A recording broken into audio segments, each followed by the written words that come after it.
Comment pourrais-je me détacher de ce que je n'ai pas encore vécu?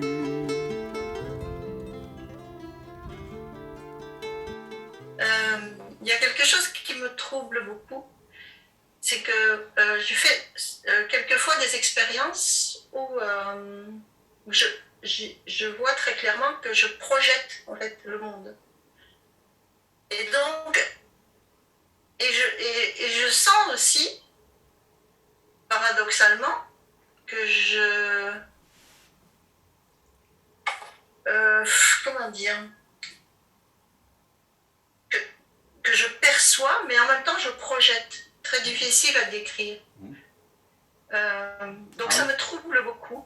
Comme si je projetais ce monde duel et qu'en arrière-plan,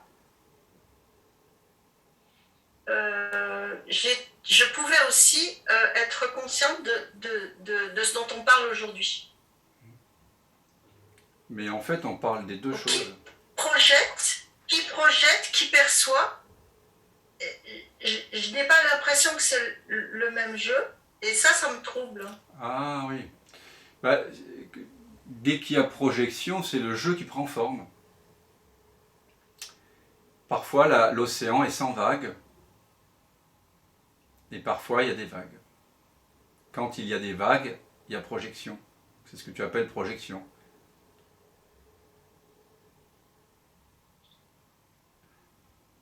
En fait, je comprends que tu ne puisses pas le formuler, que ça trouble parce que cet espace qui donc est la transcendance ultime, elle prend la forme de tout ceci.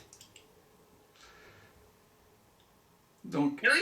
on découvre à la fois un détachement absolu, comme l'écran qui est complètement libre du film au cinéma. Hein, l'écran est libre, vous pouvez jouer un film d'horreur, l'instant 2 heures après, il y a un film comique, après, il va y avoir un film documentaire, un film dramatique, etc. L'écran demeure ouvert à tous les possibles. Et quand vous projetez le film sur l'écran, tous les pixels du film sont faits de la nature de l'écran. Donc non seulement l'écran est le film, enfin, il apparaît, on va dire plutôt, en tant que le film, c'est la forme qu'il prend. Mais si donc l'écran était éveillé, était conscient, qu'il était conscient, d'être éveillé à sa vraie nature, l'écran dirait « je suis libre de chacune des images du film, de chacune des expériences. » Il y a à la fois absolu détachement et absolue intimité. Comme si l'écran projetait le film.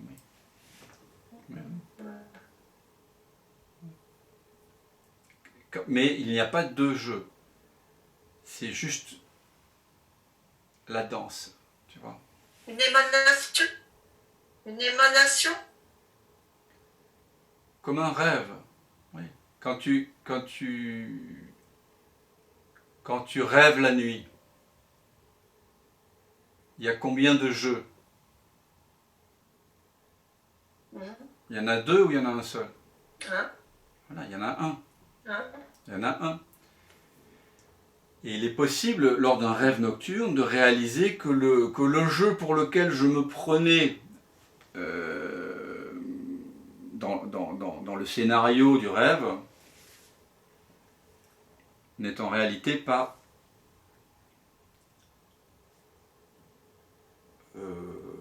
ce personnage-là. C'est le rêveur de tout le rêve. C'est le rêve. Et du coup, je réalise que le personnage que j'incarne dans le rêve, parce que je peux incarner une femme, un vieux monsieur, un jeune bébé, un chien, un dragon, dans les rêves. Je ne sais pas si vous faites ce genre de rêve, mais on peut incarner toutes sortes de personnages dans un rêve. Et en général, on est identifié à un personnage comme lors de l'état de veille. mais il peut être réalisé, ça s'appelle un rêve lucide, que vous n'êtes pas le petit personnage découpé là, voyez, avec des sentiments, des émotions. Non, non, vous êtes tout le rêve, vous êtes le décor de Potemkin du rêve, vous êtes le scénario du rêve, vous êtes les autres personnages, vous êtes à la fois la princesse ou le prince qui va venir vous rouler une pelle, ou vous êtes le méchant dragon qui lance du feu. Vous voyez, vous êtes tout ça dans le rêve. Vous êtes tout. Parce que vous savez que quelque part, vous êtes dans votre lit, en train de rêver. Et tout le rêve, c'est la projection d'un même cerveau.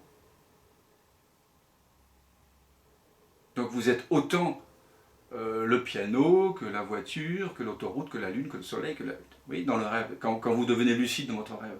Vous savez que tout ça, c'est la fabrication de celui qui est allongé dans son lit. Donc le rêve est une projection, un imaginaire de celui qui est dans son lit, qui est allongé tranquillement.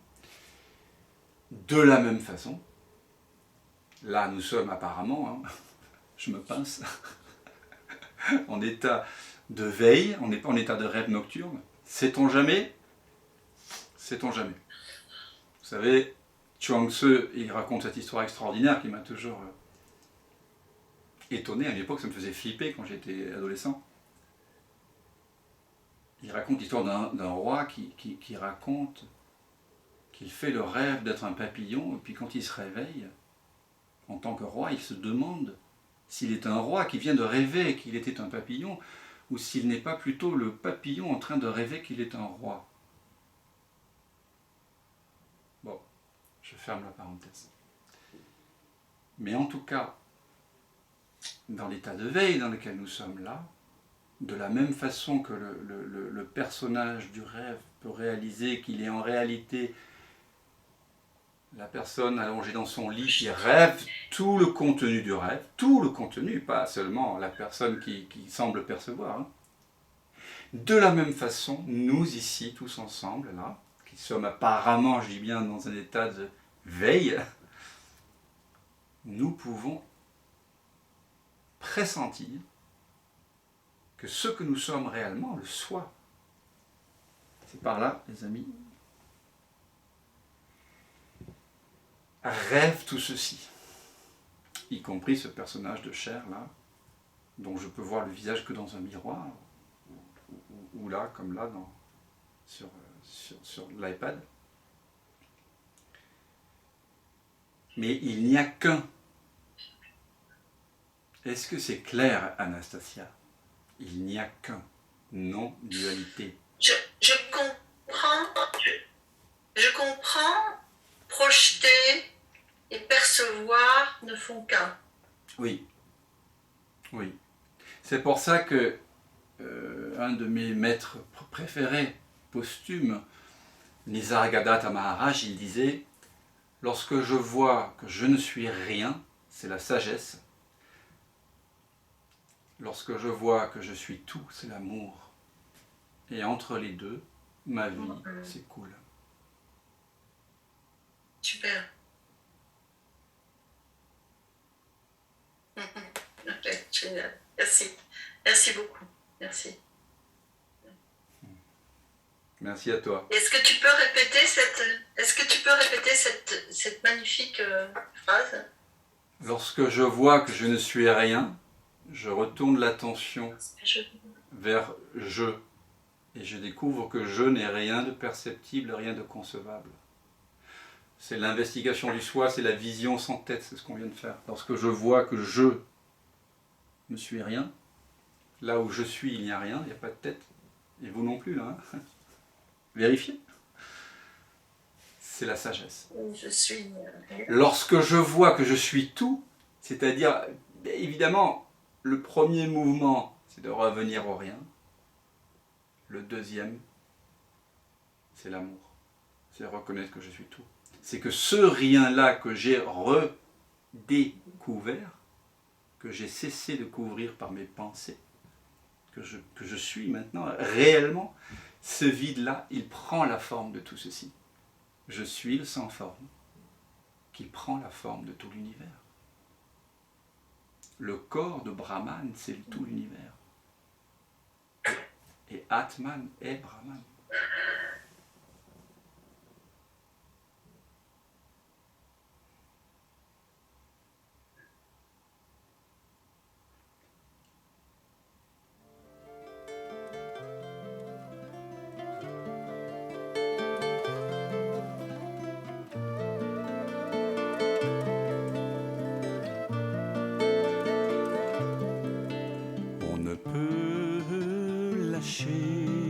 Que ce que l'on a tenu, mais comment pourrais-je me détacher de ce que je n'ai pas encore vécu?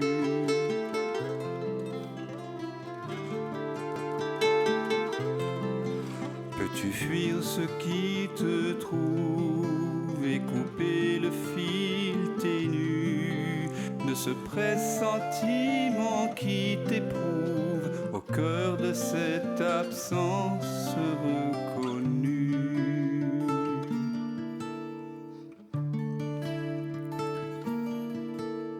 Ceux qui s'obstinent pendant le sommeil, ce que tu sens juste après le réveil, garde la fleur des dérives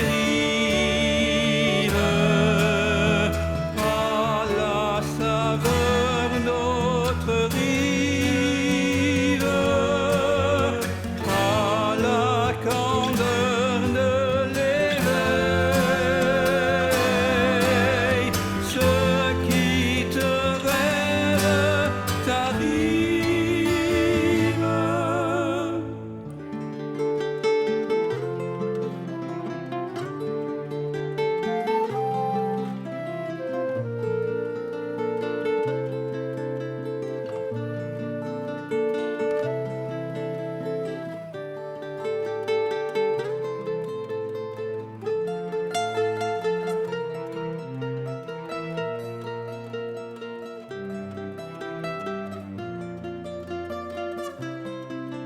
Quand la vague se prépare à noyer ton ventre ému, n'aie pas peur, il n'est jamais trop tard pour accueillir le souffle de ta mue.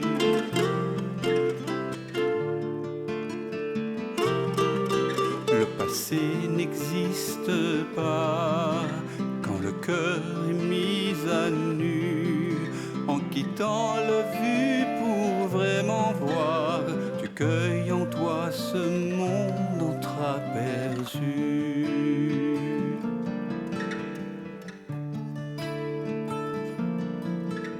Ceux qui persistent pendant le sommeil, ce que tu sens juste après le réveil, garde la fleur d'autres rives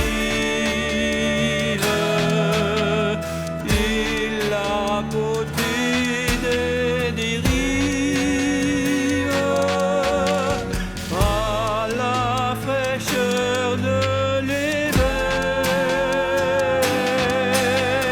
Ce qui te rêve t'arrive.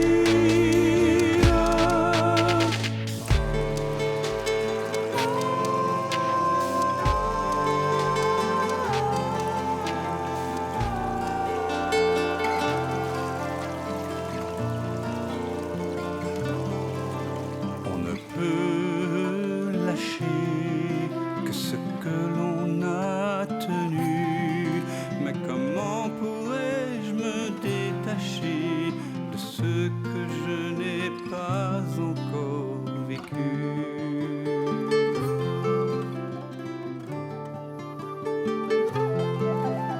Pour renouer avec ce fil ténu qui nous relie, cet inconnu, ce lien subtil, ce fil de vie jamais interrompu.